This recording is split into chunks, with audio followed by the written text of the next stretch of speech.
Merci, Monsieur le Président. Je vous parle aujourd'hui du territoire ancestral des peuples Wistanak et je suis honorée de représenter Saanich Gulf Islands et je suis ravie de représenter les peuples autochtones qui y vivent. Je suis désolée pour mes amis francophones. Un peu en français, mais le problème, c'est que chaque fois qu'on doit changer les chaînes, on perd le temps. C'est pour ça raison que je parle seulement en anglais dans ce discours, mais désolé. That's the amount of time you lose to change the.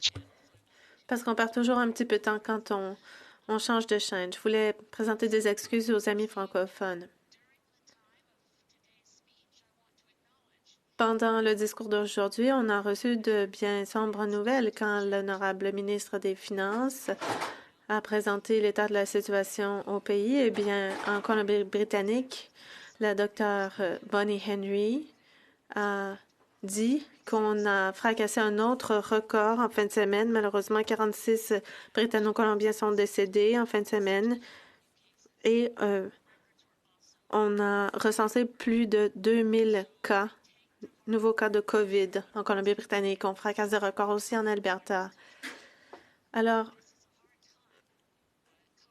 la ministre nous a dit qu'on vivait des temps difficiles, qu'on vit la deuxième vague de la COVID.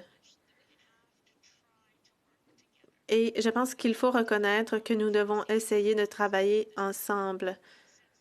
Il faut tenir bon et croire au fait qu'on est tous dans le même bateau. Les Canadiens veulent qu'on travaille ensemble. Et aujourd'hui, on a écrit une page d'histoire puisque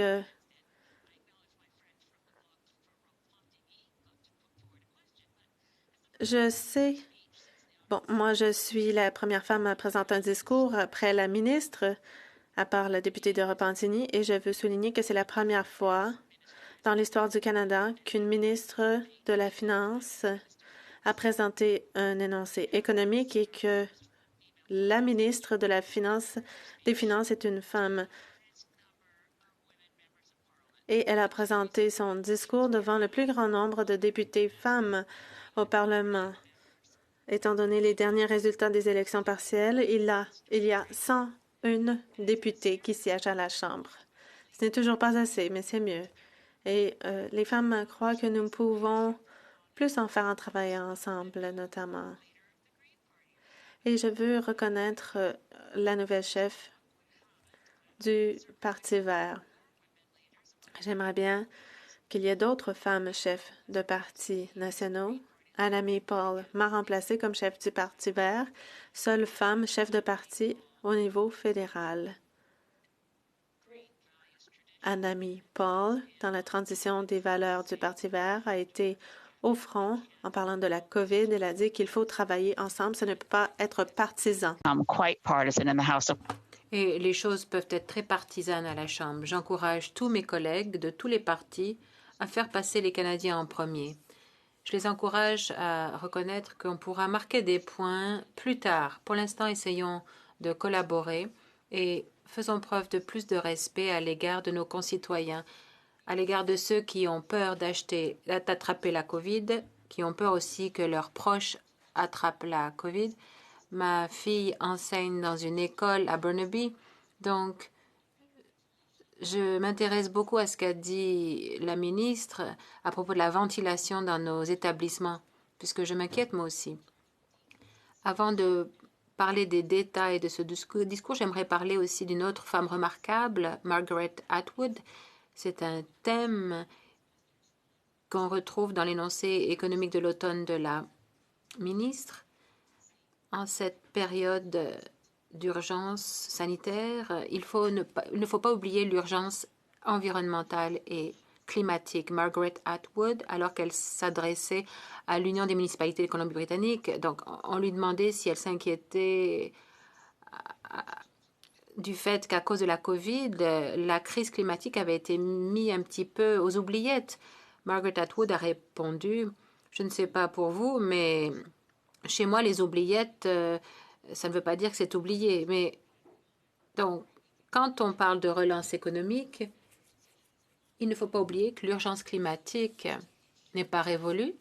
Il faut s'assurer qu'avec chaque mesure que l'on prend, on pense à l'urgence climatique. Rien ne s'est amélioré à ce chapitre alors que nous luttons contre la COVID. Si on regarde l'énoncé économique de l'automne, je dirais qu'on annonce un petit peu la marche à suivre.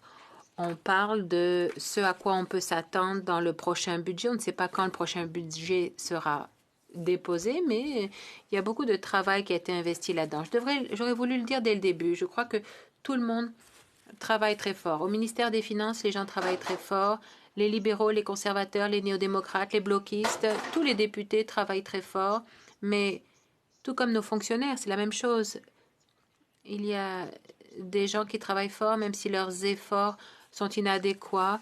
Donc, ils font des efforts pour obtenir des EPI, des vaccins, et qui essayent de voir comment est-ce qu'on peut financer ceci ou financer cela. Eh bien, j'aimerais prendre un instant pour souligner le travail de tout le monde et remercier aussi la ministre des Finances pour son travail. Maintenant, où en sommes-nous ici et qu'est-ce qu'il faut faire mieux?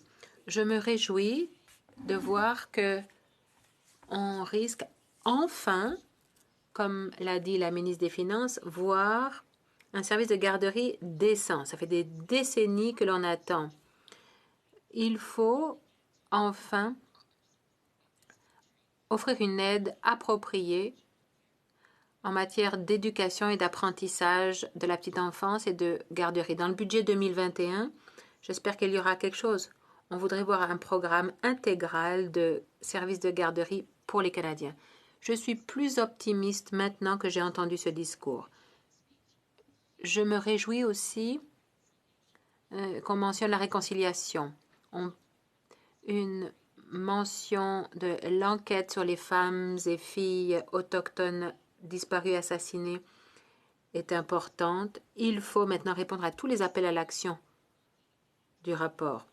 On veut aussi voir améliorer les tests de dépistage ainsi que les tests de retraçage les tests à domicile seraient excellents, des résultats plus rapides, ce serait excellent.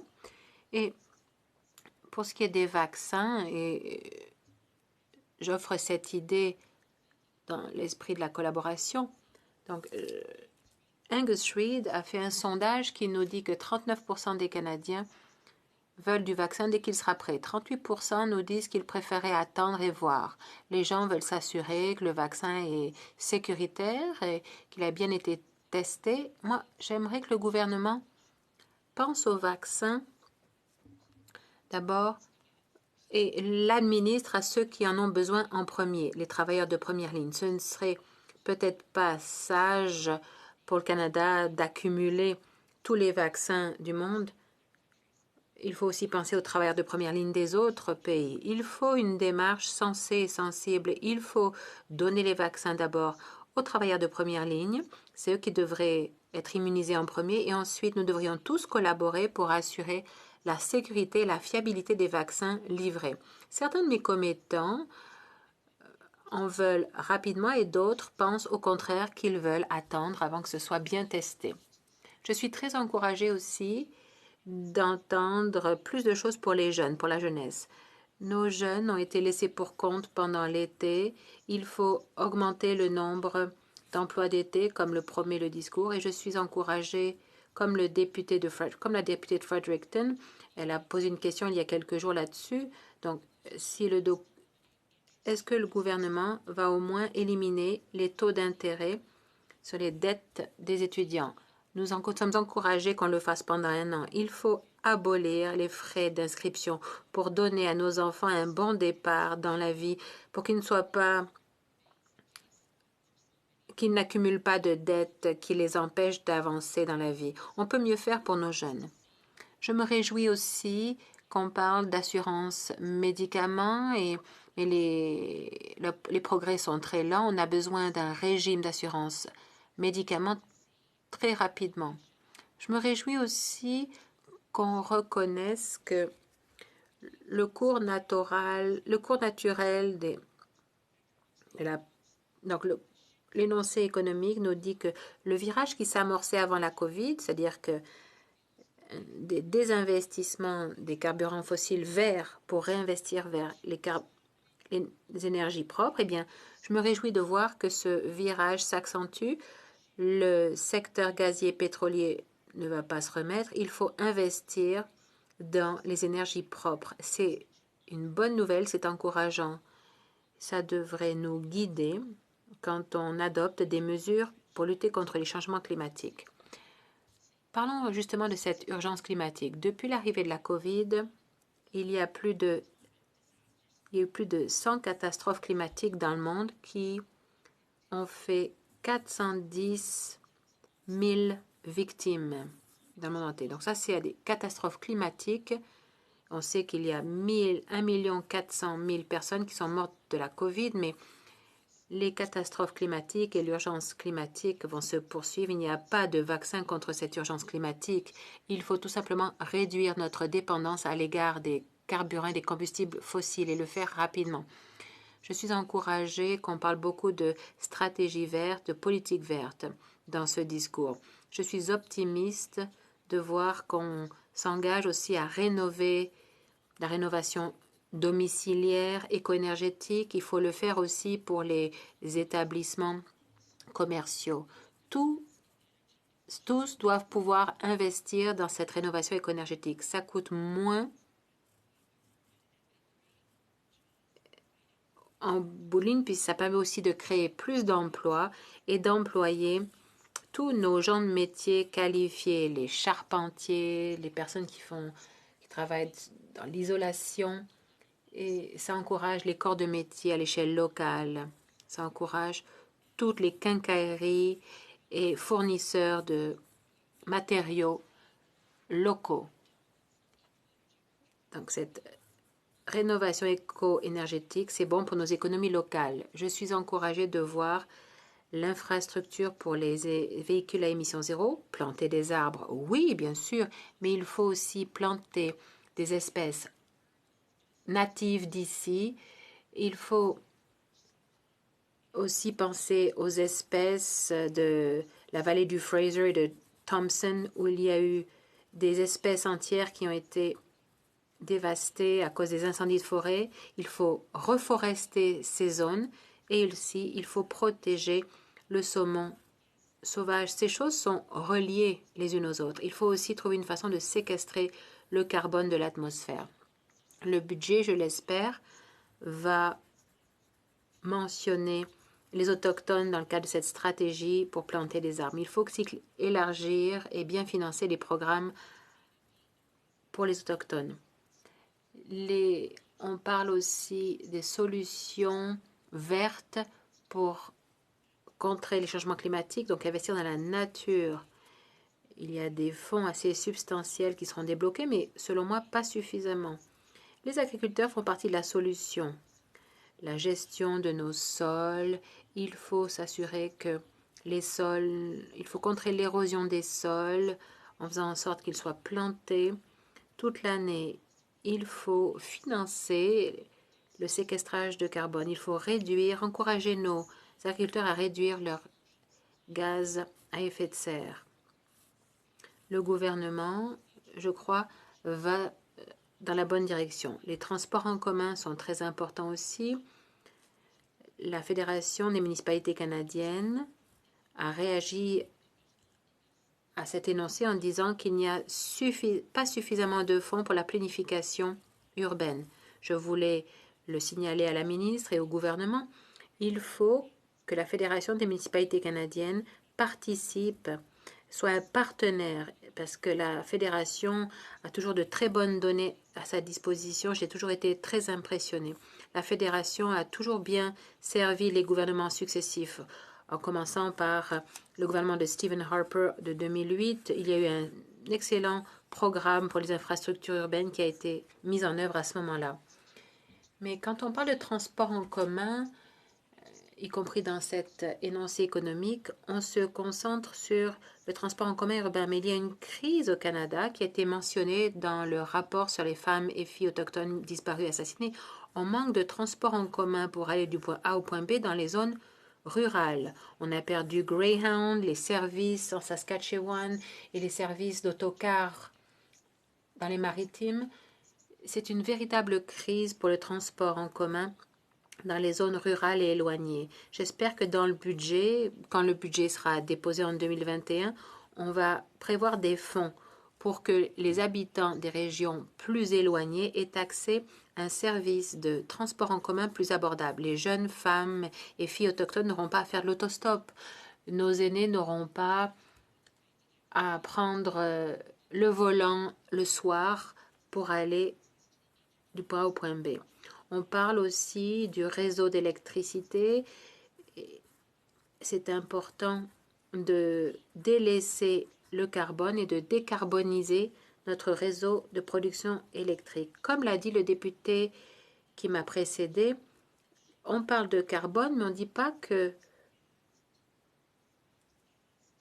le fait de brûler du gaz issu de la fracturation pour produire l'électricité, ça ne permet pas d'économiser ou de produire moins de gaz à effet de serre. Il faut interdire la fracturation. Le gaz naturel issu de la fracturation n'a aucunement sa place dans la solution. Les réacteurs nucléaires de petite taille et de taille moyenne, c'est une solution qui ne permet pas d'atteindre l'objectif. On a déjà dépensé des milliards de dollars dans une mauvaise stratégie nucléaire. Dire que c'est des réacteurs modulaires ne change rien. Il faut investir dans des choses qui en valent la peine, qui produisent le moins de gaz à effet de serre et qui créent le plus d'emplois. Si on garde ça en tête, ça ira.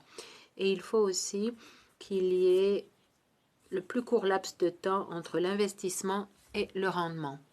Il ne faut pas investir juste sur des projets sur papier qui n'existent pas dans la réalité. De quoi d'autre a-t-on besoin dans le prochain budget?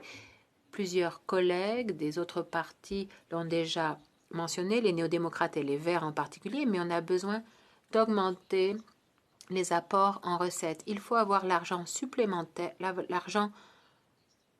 on aura besoin d'un train de mesures de stimulation économique de 3 ans. Imposons une taxe sur la richesse. Les milliardaires qui ont empoché 53 milliards depuis le début de la pandémie doivent être imposés. Il faut imposer cette richesse. Grâce à cela, les Canadiens auront les moyens d'un régime d'assurance médicaments, un régime d'assurance dentaire, un régime d'assurance maladie. Ça aidera aussi nos aînés, ça aidera nos étudiants. On a besoin d'une taxe sur la richesse. Il faut aussi avoir un revenu minimum garanti.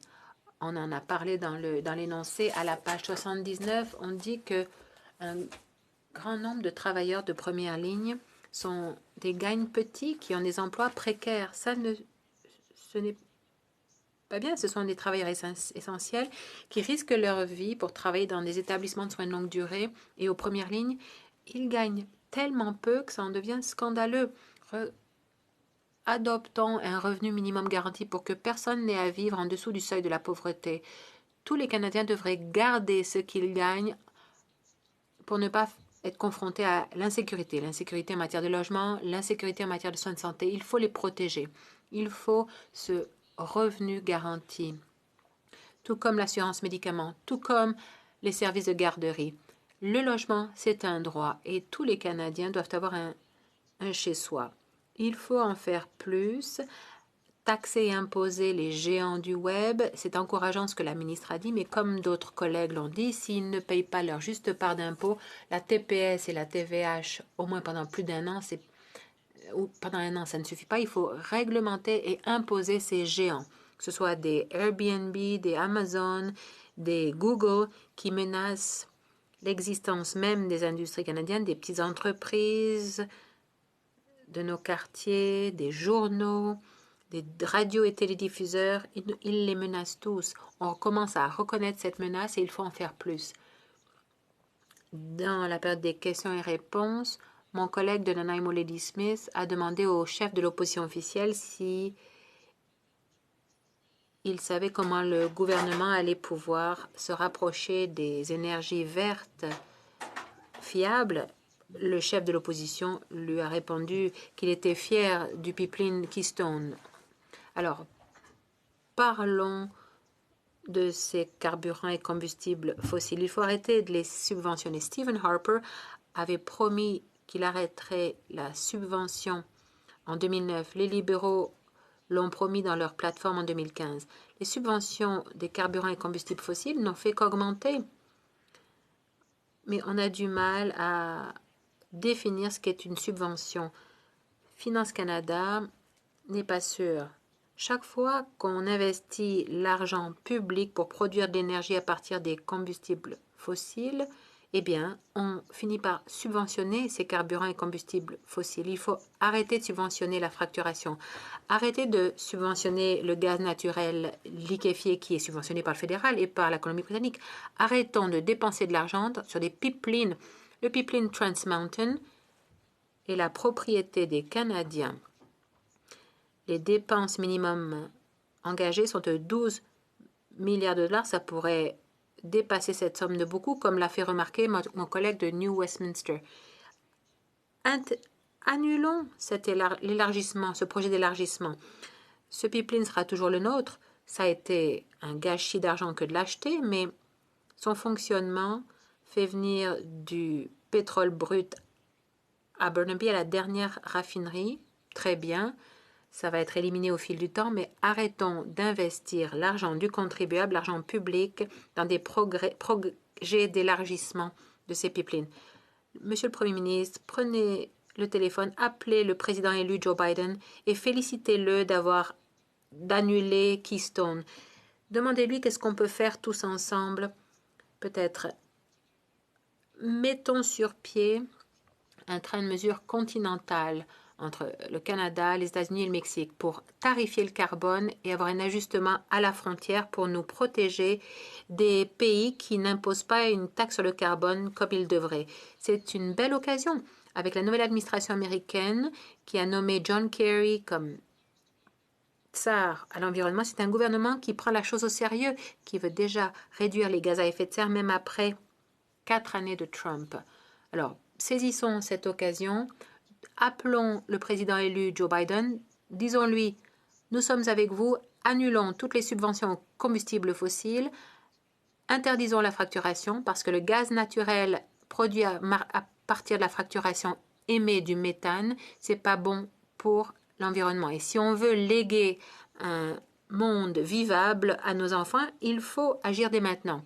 Je vais continuer d'examiner ce rapport, tout comme Annamie Paul, ma collègue de Fredericton et mon collègue de Nanaimo Ladysmith. Nous allons passer au peigne fin tous les détails de ce document.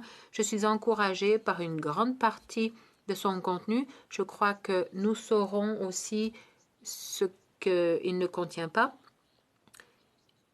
Après la COVID, le Canada peut ressortir comme étant un pays qui a su agir, dont l'indice de productivité augmente, dont la compétitivité augmente, dont la création d'emplois augmente parce que nous n'allons pas gaspiller d'argent dans des industries mourantes qui non seulement vont s'éteindre, mais aussi qui nous menacent. Il faut que nos enfants soient au cœur de tout ce que l'on fait. L'urgence climatique l'exige. Il faut éliminer la pauvreté, il faut éliminer le racisme. Il faut agir pour la justice il faut s'assumer sur la scène internationale. Il faut faire en sorte d'atteindre tous les objectifs de développement durable. Et j'implore tous mes collègues, le moment est venu d'arrêter de penser à la période des questions et aux jeux politiques. Il faut ensemble faire du Canada un pays qui a l'air bien. Merci, Monsieur le Président. Questions and comments. Questions et commentaires. The honourable member. L'honorable député de Winnipeg-Nord. Merci, Monsieur le Président. Bon, l'ancienne chef, dis-je, du Parti vert ne s'est jamais fait accuser de manquer d'audace. Elle nous a exprimé ses opinions très clairement, et bon, que ce soit sur la question de l'oléoduc, de la fracturation ou d'autres, je suis en désaccord avec ce que ma collègue dit, mais je comprends très bien sa position. Ma question à ma collègue a à voir avec le projet GNL.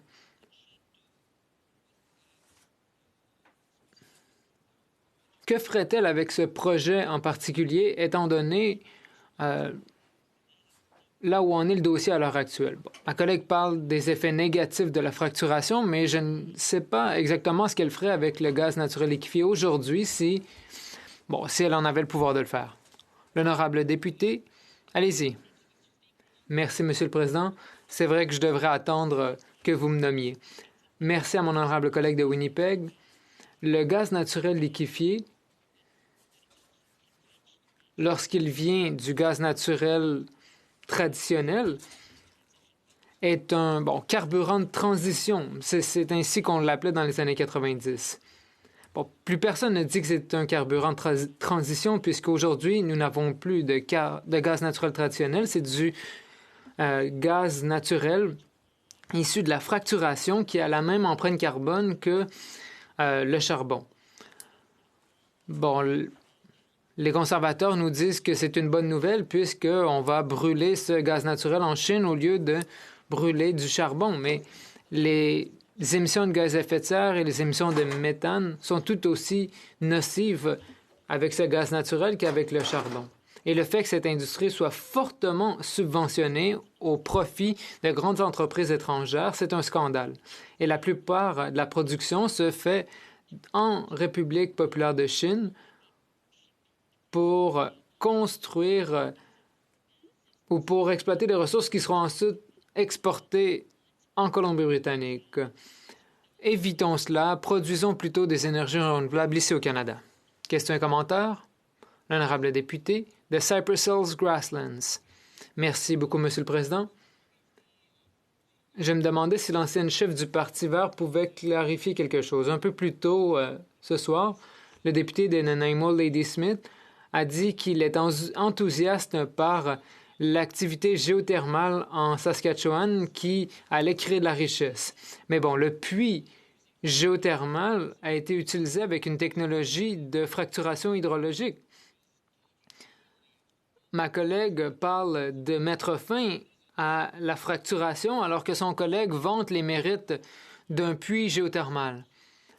Bon, j'encourage mes députés à poser leurs questions à la présidence et non directement les uns aux autres. L'honorable député de Saanich Gulf Islands. Bon, je suis ravi que le député de Cypress Hills Grasslands ait posé la question. Soyons clairs, lorsqu'on fracture le sol pour du gaz naturel, il y a des émissions de méthane.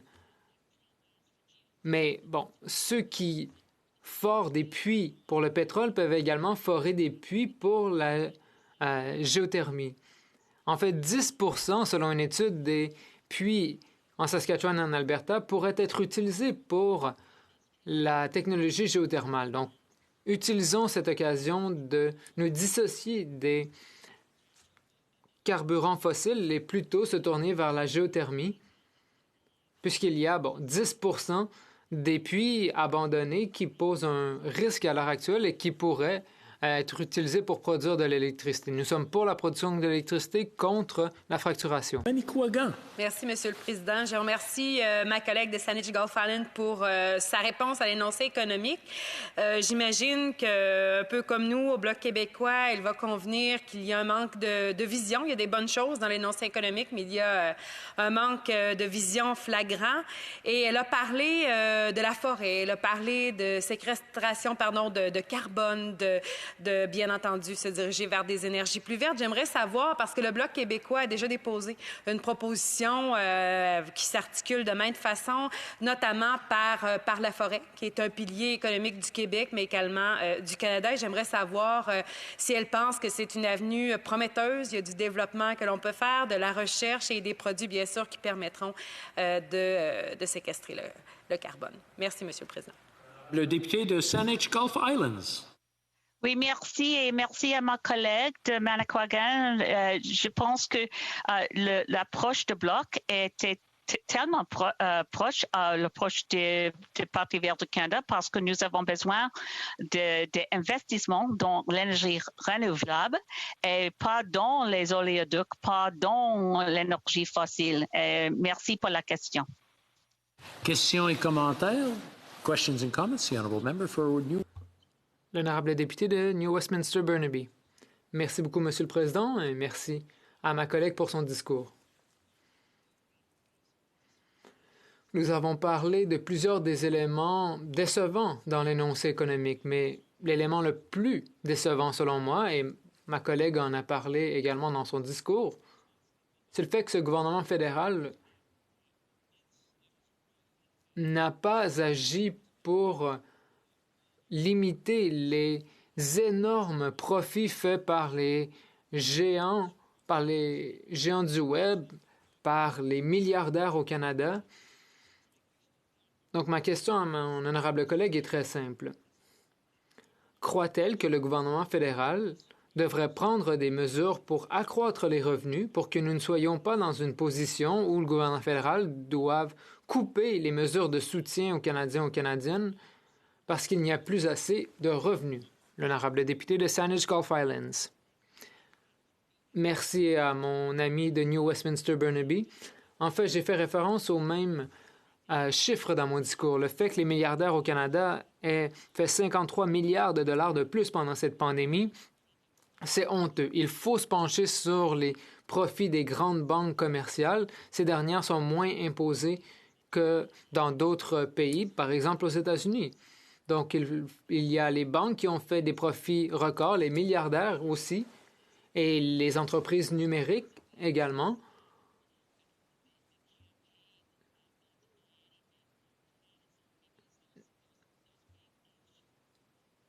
Pendant le temps des fêtes, il y a toutes sortes de campagnes qui nous rappellent de ne rien acheter d'Amazon puisque il y a toutes sortes d'entreprises au Canada qui souffrent par une concurrence déloyale des géants du Web comme Amazon ou Airbnb, des entreprises qui ne paient même pas pour ce qu'ils obtiennent. Donc, j'aimerais qu'on cherche de nouvelles sources de revenus et je pense que la ministre des Finances, à un certain point, devra trouver de nouvelles sources de revenus. On ne peut se permettre l'austérité dont je me souviens bien dans le début des années 90, pendant lesquelles nous avons perdu près de 30 % de nos lits d'hôpitaux en raison de compression budgétaire. Et cela a causé des effets très graves à long terme. Donc, il faut trouver de nouvelles sources de revenus afin d'avoir le genre de société que nous savons que nous pouvons avoir dans un pays riche. Il faut simplement avoir les bonnes priorités. Questions et commentaires? L'honorable député d'Edmonton Manning. Merci, Monsieur le Président, de me donner l'occasion de poser sans doute la dernière question ce soir. Ma question à l'honorable chef ou l'ancienne chef du Parti vert. Bon, je ne l'ai jamais entendu parler d'énergie nucléaire comme une solution pour réduire les émissions de gaz à effet de serre. J'aimerais que ma collègue nous en dise davantage sur ce sujet. L'honorable député de Saanich Gulf Islands. En fait, je pense que la promesse du nucléaire au Canada a été le mieux résumée par Frank Delman qui disait que le nucléaire est une technologie du futur qui n'a pas d'avenir. Il n'y a aucun avenir pour le nucléaire dans notre transition énergétique. C'est une technologie qui est très intensive en carbone, qui réduit très peu nos émissions de gaz à effet de serre par rapport à d'autres technologies. Il faut plutôt miser sur les investissements dans les technologies renouvelables. Je pense qu'on investirait dans le nucléaire seulement si on est complètement désabusé de la réalité. Et je pense qu'il y a certains fonctionnaires qui tombent dans cette catégorie. Comme il est 19h,